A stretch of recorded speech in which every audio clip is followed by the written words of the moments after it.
calling it an off week would just not be accurate. Improvement week. It is an improvement week, but Ohio State's not playing on Saturday. No. I think that's the part that maybe we're missing. You can't say it's an entire off week because Bloody Tuesday, that practice is going to be intense. Wednesday in the Woody, bet that's going to be pretty intense. Tuesday at noon, Ryan Day, Matt Patricia, Brian Hartline talking. So they don't have the day off. No. And we definitely don't have the day off because you know what else Tuesday is? It's a Talkin' Tuesday. It is a Talkin' Tuesday on the beat. This is 10 TV's Adam King. I am Austin Ward. Breaking it down on the beat, full day. When you get both coordinators in Ryan Day, now that's the only media availability of the week, so we've got to make sure that we bring our A games for that. But you know, I'm pretty excited to hear from them, Matt Patricia and Brian Hartline, because we haven't in a few weeks. Well, my first question, and I don't know if I need to ask Brian Hartline or Ryan Day. You can ask them both. Yeah, at the same time, is when will Bo Jackson be named the starting running back? Oh, here we go. This feels very Julian Sayin-ish from early August on a Talkin' Tuesday. Yes, and just to be clear, it's not going to happen against Washington. He's not going to be named the starting running back. He may, again, get the most carry. But there just seems to be an excitement in the running back room. I mean, C.J. Donaldson, even after the game, I talked to him, and he was excited about watching Bo Jackson run. And he and Bo Jackson complement each other very well. So I think it's time that we let the best player play. I'm sure Ryan Day, I'm sure Brian Hartline and Carlos Loughlin wanted to see him take the reins. They didn't want to give it to him and say, hey, you know, because there's the other world where we're sitting here in week 3, like, why are we playing this freshman so much? It's not working. Right. And so... Oh, it's working. It's working. So first question, when do you name him a starter? And what makes him so good? Is it also that his name is Bo Jackson? Well, I mean, clearly things can develop in a hurry. Because Talking Tuesday a week ago, the conversation was, how much are you going to balance the explosiveness that you saw if you're Ohio State from Bo Jackson against Grambling versus the concern that the coaching staff may have, and clearly expressed to him and emphasized on the practice field about ball security and that last attempt against Grambling. Didn't put it on the field, didn't put it on the turf against Ohio. You know, does that mean that he's out of the woods in that entirely? That's only up to the coaching staff to say, but given the volume of work and when he got it on Saturday against Ohio, it very much feels like they are ready to let him off the leash and go get loose and drive that Lambo a little bit moving forward. And I don't know why you would fault them for that at all, because the thing that Ryan Day kept, he was repeating over and over about the run game. They were getting 5, 6, 7 yards a carry, but it was pretty much limited to that. He was harping on the lack of explosiveness. Not sure what more you can ask for than 64 yards on the first play of the third quarter from Bo Jackson on Saturday. So feels like it's trending that way. Is it going to be against Washington on the road against a Big Ten opponent? I don't know, maybe not, but it doesn't feel like it's that far away. I think it's very interesting that Washington is next, because that is a game that you have to make choices. This isn't a game where you can come in, OU, yes, they were a great team. They could have played Bryce West to start the game, and they would have been fine. They would have won the game. It would have been weird if they started Bryce West and not Isaiah West. I said Bryce West. I just want to. Yes, I appreciate that. We're a team. Yes, we are. When I said it, I thought that sounds off, but thank you. Yes, they could have started Isaiah West. But they probably could have started Bryce West. They could have started. My point exactly. Yeah, sorry. They could have started Isaiah West at running back and still won. You can't do that against Washington. You have to make the call on the field. And so I think what we see in that first drive against the Huskies is going to tell us everything. And it also helps that you have 2 weeks if you're making this transition or trying to give him more load to bear. That leads me to my second question, which goes to the other side of the ball, and it goes to Matt Patricia. What is going on at defensive tackle? I saw Matt Patricia and Edric Houston share like a really intense moment before the game. I loved it. Definitely a player's coach when you see a moment like that. And then we saw Edric Houston not start the game. And so what is the rotation there? Was that a one-off? Are we going to see Edric take the role back over? Was this a chance to try to get Tywone Malone going a little bit more? What is the plan there? Yeah, if it was tied to getting Tywone Malone going, I'm not sure that Ohio State really accomplished that on Saturday. And he's spent multiple years developing at Ohio State. I thought he looked great physically. We talked about him coming out of the softball game in the summer and the changes that he made. And like, this is that opportunity to show the physical maturity, the mental maturity, all that, the experience, and take that to the field. It is not quite resonating certainly not compared to Ty Hamilton or Tyleik Williams a year ago, but even what we think the upside. And to be fair, Edric Houston hasn't shown the 5-star snap in, snap out, game wrecking ability that we've projected through the first couple of weeks. And so if it was related to Tywone Malone, I'm not sure that what was on film on Saturday against Ohio merits keeping him out there in that first role. And if there is something about, which I think, if I'm just going to speculate wildly, and hopefully we get a more direct answer from Matt Patricia or Ryan Day, if it was related to the 2 penalties against Grambling for Edric Houston, like, hey, you're going to have to pay the cost for that and you might miss the first quarter. If it was, any other kind of issue behind the scenes. That's interesting. Like, we may not get an answer for that because he came in, once they got to the second quarter, Edric Houston was out there. Once you got to the third quarter, the normal rotation was back with Edric Houston next to Caden McDonald. So maybe we won't get an exact answer about what it is, but I would tend to guess that it probably is tied into the penalties the week before and sending a message and a coaching point, because I don't think that you're really going to shuffle up that rotation with this team. If they're going to go where they're going to need to go, like Edric Houston has to be on the field. I mean, Edric Houston is one of the guys that you circle and say, if he reaches his full potential, this team is going to win a national title. He's one of those guys where if he can step it up, I mean, the sky's the limit, because that defensive tackle and defensive ends is still growing. They're still meshing together. I mean, one of my biggest questions, I don't know who I would ask this for, is what's it going to... I feel like we do this every year. It's so funny. And Ryan Day always says, it's not about sacks, it's about pressures. Yeah. And affecting the quarterback. And they had, 4 sacks against Parker Navarro. They looked great doing it. Bo Atkinson definitely affected him. Yes, he did. Affected, effective. I don't know which one it is, nor will I ever know. I took a class on it. Don't remember. Bo Atkinson affected Parker Navarro with the hit, and the effect was he didn't want to be out there anymore. He tried to trip Kenyatta Jackson. Sorry. When you look at Bo Atkinson and Kenyatta and Caden Curry and these guys out there, how do you get more pressure from those guys, which was great against OU, so that you don't have to continue to scheme up things from the secondary and from the linebackers? Because imagine how good this team is going to be when you're not sending Arvell Reese off the edge, once a drive, but you can do it and shock the other team. Yeah. And so my question there is, like, what is the next step for this unit as a whole? And it's a weird question to ask with 4 sacks, and they looked great, and they contained, Washington's quarterback can run just like Parker Navarro can. So they contained him from running.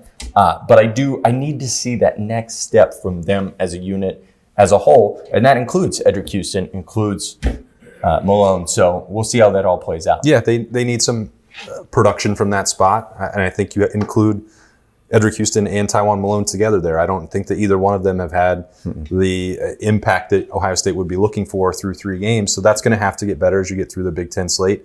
And there is almost a separate conversation with that pass rush and the tackles for loss and the sacks. Like, Caden Curry and Caden McDonald are providing that. They're getting it done. Mm-hmm. Kenyatta Jackson looks like maybe, we know he left game 1 with that injury, had a knee brace on Saturday. Is he not at full strength? Like, I don't know. We have to put 3 separate conversations together for the pass rush. But if the end result is that they have to keep using Sonny Styles and Arvell Reese, like, it's probably going to work. Yeah, it's not a bad end result. Going off of that, one thing, talking about injuries, big question, what is the plan moving forward if Lorenzo has to miss extended time here? And, he had a big ice pack on his shoulder. Did you talk to him on Saturday? Lorenzo? Did you talk to him? Yeah. He said he was okay. Yeah, he said he's feeling good. Yeah. Okay. I just want to make sure. Yeah, but I didn't, so but you can say that. People say it all the time, and then they still take precautionary measures. The interesting part is who was out there when Lorenzo was hurt, is they shifted the whole defense around to get Devin Sanchez on the field. And so my question is, if Lorenzo isn't out there, is that the look you go with to start against Washington?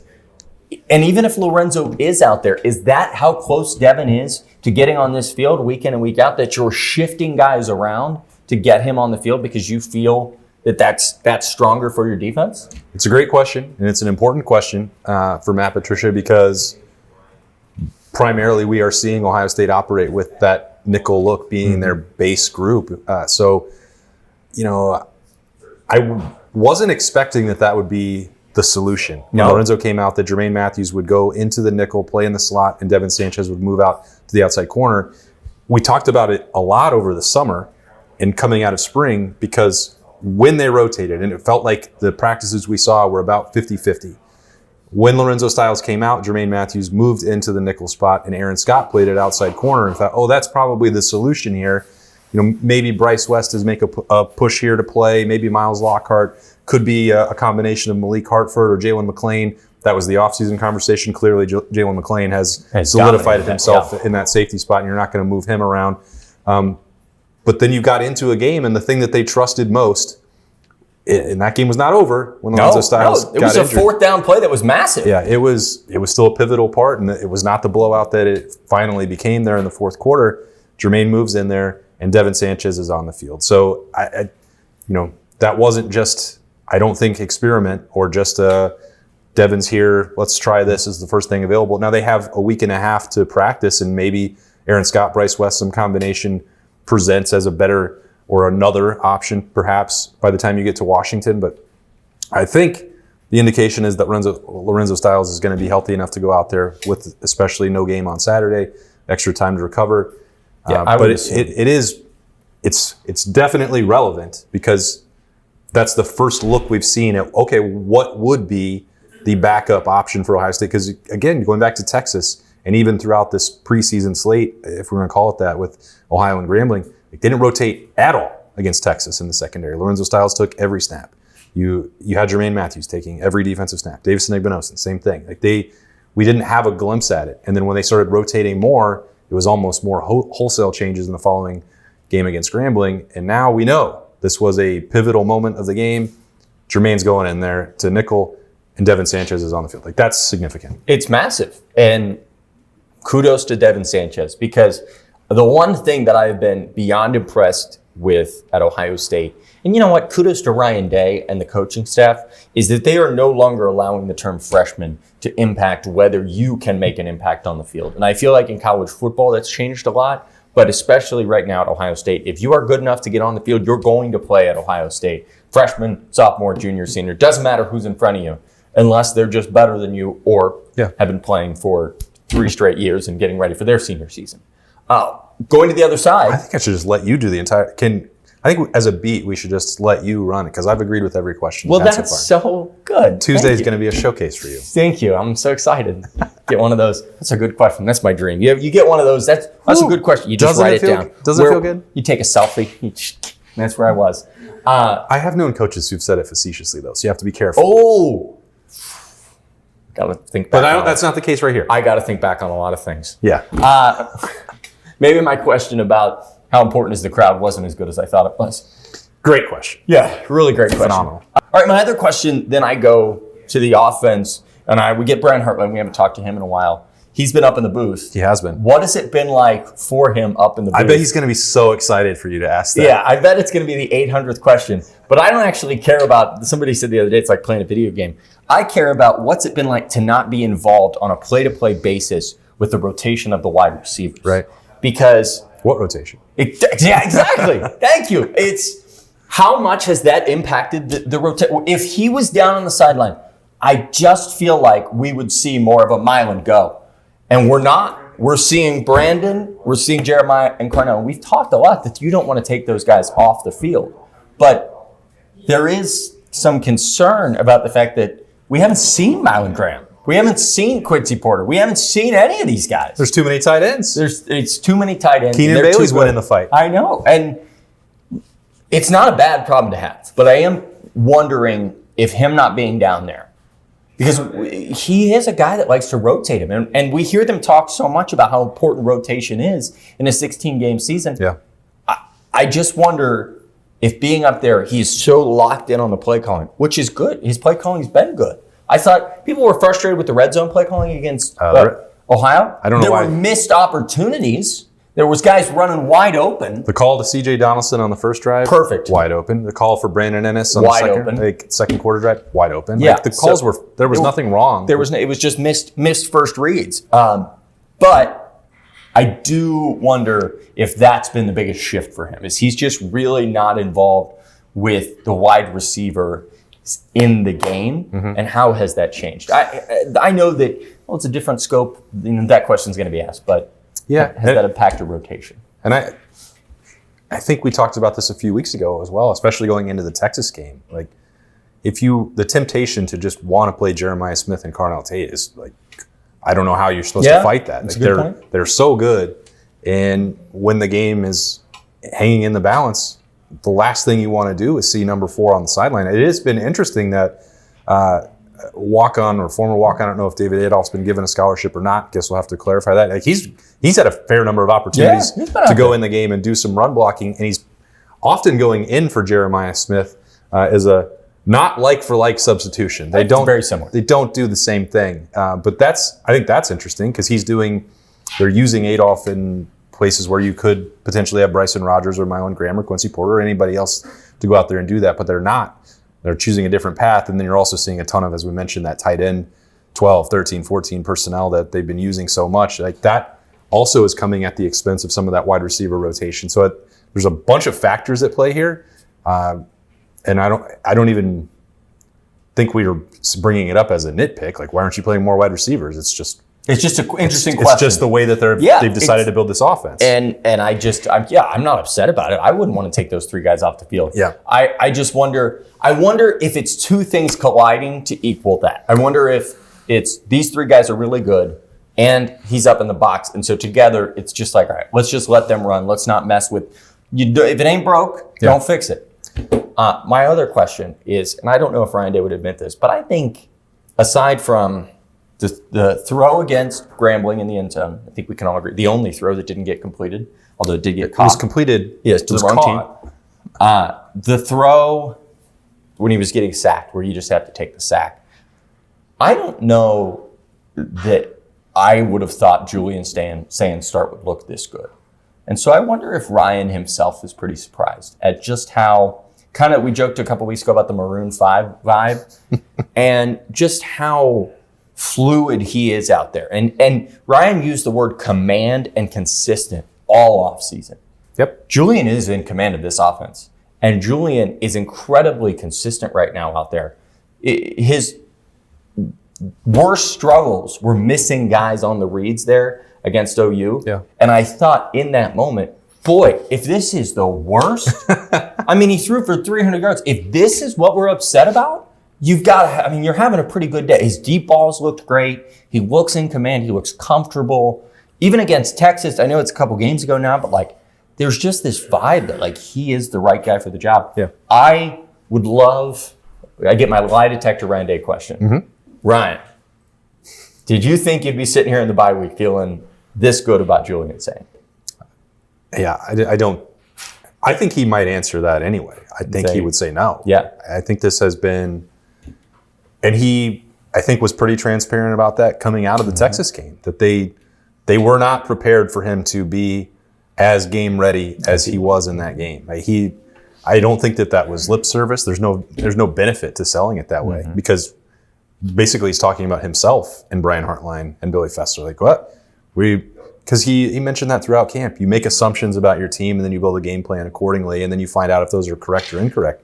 And they seem to undersell the ability that Julian Sayin might have once they got into the season. And so I think the answer is like, yeah, he's absolutely exceeded what they thought. Now, they knew what the upside would be. Everyone has for years when he's a 5-star recruit and Alabama's, they do sign him and he shows up and he enrolls on campus. Like, the best programs in the country knew what the arm talent could be, what the accuracy was going to look like, what the quick processing, the IQ for football, like all that was there.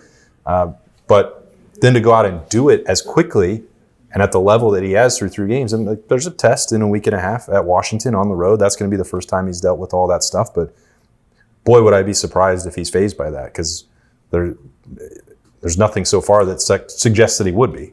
You expect to see flashes of greatness in a young quarterback, and then that's what gives you hope. We've seen flashes of concern and just an overwhelming performance of greatness. Right. Like it's been like, oh, okay, that's right. This is his third game. Oh, that's his first time really being in that scenario. Oh, that's his first sack. Like, that's crazy. It's beyond impressive what he's done. And my final question for Ryan Day, it's kind of an outlier. You know what? We'll call it a bye-week question.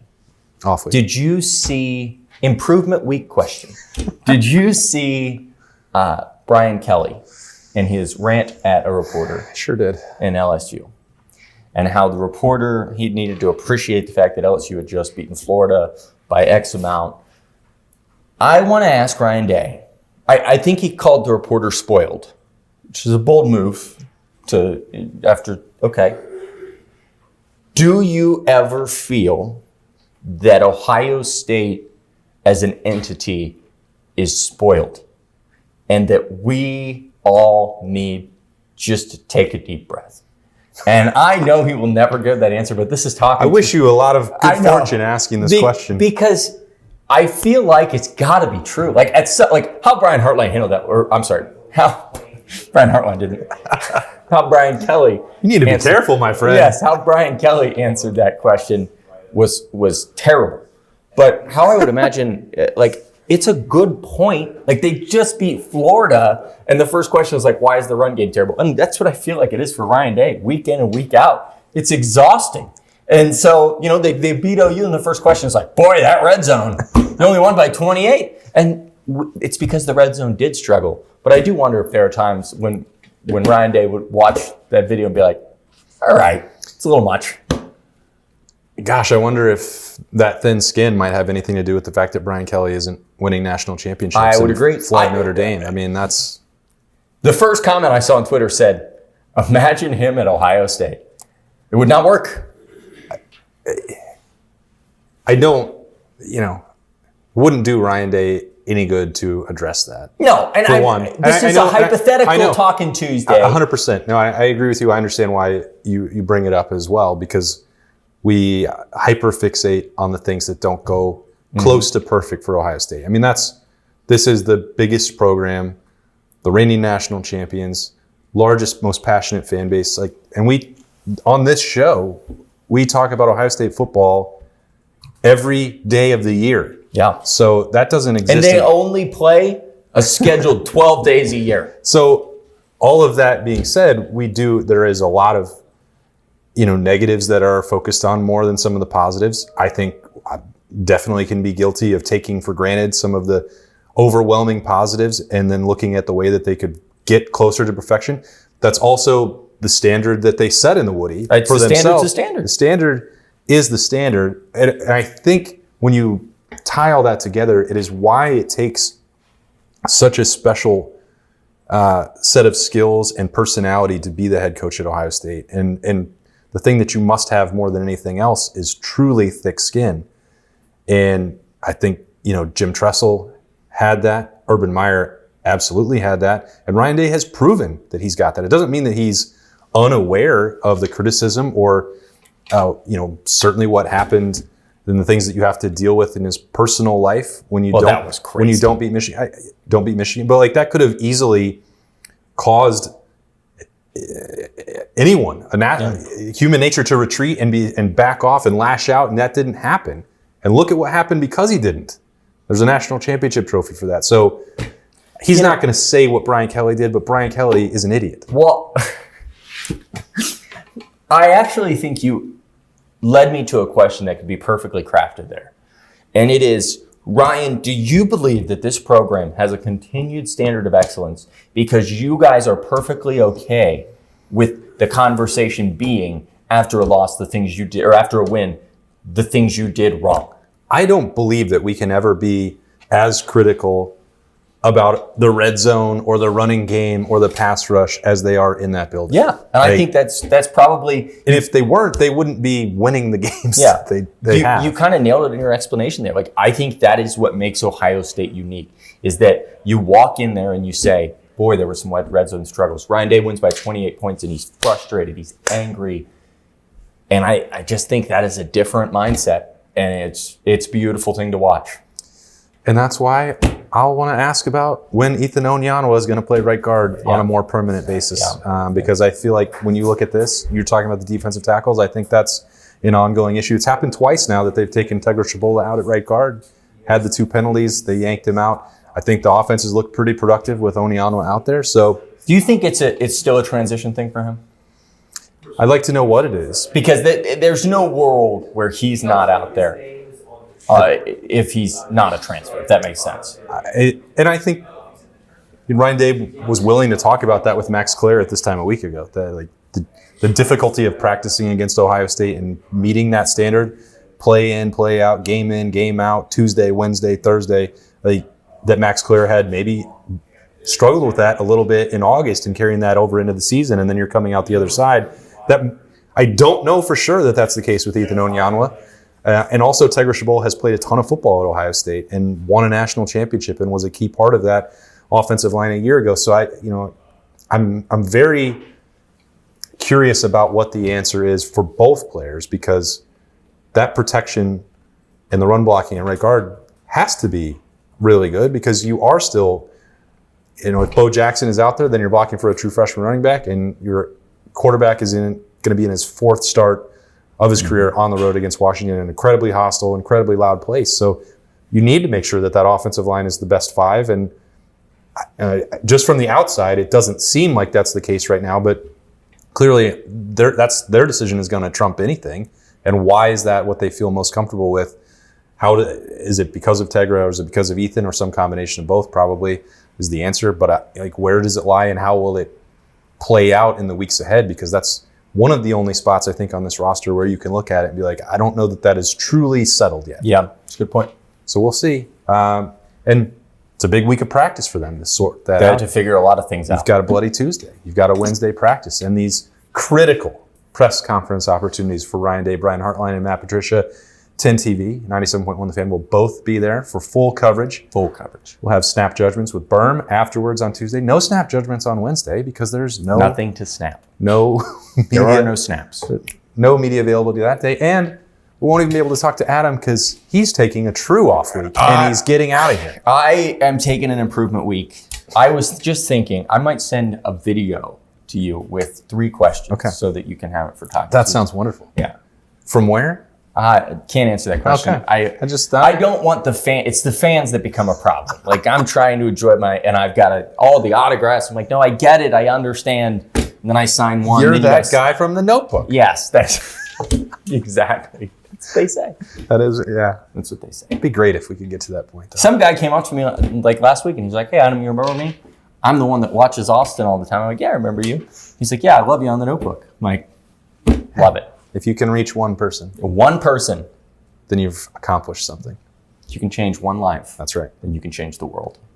You've changed mine. Every Talkin' Tuesday, it just brightens my day. And hopefully you enjoyed it wherever you're watching. 97.1 The Fan's YouTube channel, 10 TV's YouTube channel, 10 TV Plus, Apple, Spotify, if you want the podcast, the audio only. That's all available to you. And we appreciate you watching. Stick around. We're going to hear from those 2 coordinators and Ryan Day.